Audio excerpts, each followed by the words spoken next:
Chapter 5. A Star in a Dark Night.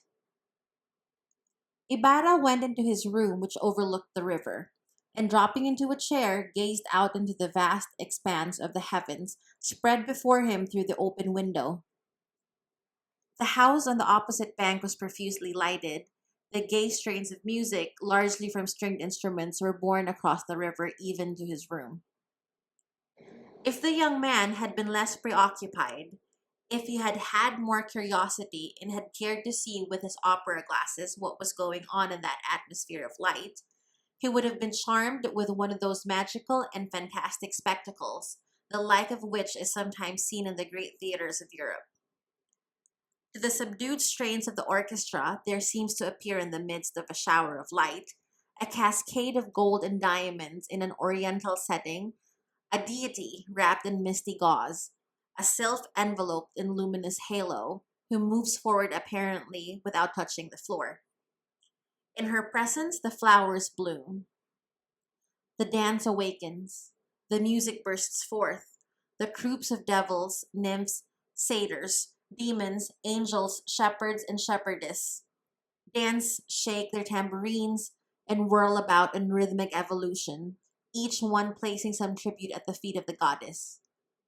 Ibarra would have seen a beautiful and graceful maiden, clothed in the picturesque garments of the daughters of the Philippines, standing in the center of the semicircle made up of every class of people: Chinese, Spaniards, Filipinos, soldiers, curates, old men and young, all gesticulating and moving about in a lively manner.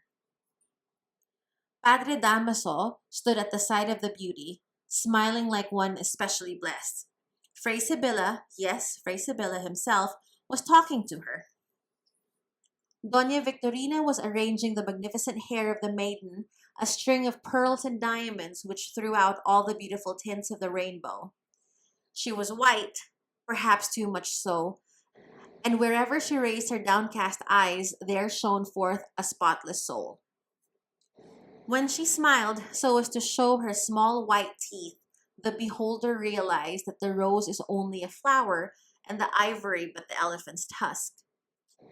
From out the filmy piña draperies around her white and shapely neck, there blinked, one of the Tagalog say, the bright eyes of a collar of diamonds.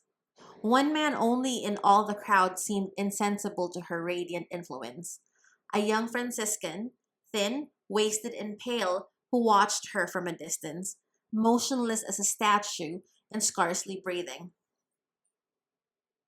But Ibarra saw nothing of this. His eyes were fixed on other things. A small space was enclosed by four bare and grimy walls, in one of which was an iron grating. On the filthy and loathsome floor was a mat upon which an old man lay alone in the throes of death. An old man breathing with difficulty and turning his head from side to side amid his tears, he uttered a name. The old man was alone, but from time to time a groan or the rattle of a chain was heard on the other side of the wall. Far away there was a merry feast, almost an orgy. A youth was laughing, shouting, and pouring wine upon the flowers amid the applause and drunken laughter of his companions. The old man had the features of his father. The youth was himself, and the name that the old man uttered with tears was his own name.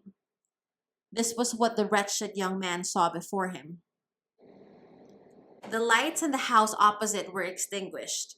The music and the noise ceased, but Ibarra still heard the anguished cry of his father calling upon his son at the hour of his death. Silence had now blown its hollow breath over the city, and all things seemed to sleep in the embrace of nothingness. The cock crow alternated with the strokes of the clocks in the church towers and mournful cries of the weary sentinels. A waning moon began to appear, and everything seemed to be at rest. Even Ibarra himself, worn out by his sad thoughts or by his journey, now slept. Only the young Franciscan, whom we saw not so long ago standing motionless and silent in the midst of the gaiety of the ballroom, slept not, but kept vigil. In his cell, with his elbow upon the window sill, and his pale, worn cheek resting on the palm of his hand, he was gazing silently into the distance where a bright star glittered in the dark sky. The star paled and disappeared. The dim light of the waning moon faded, but the friar did not move from his place. He was gazing out over the field of Bagumbayan and the sleeping sea at the far horizon wrapped in the morning mist.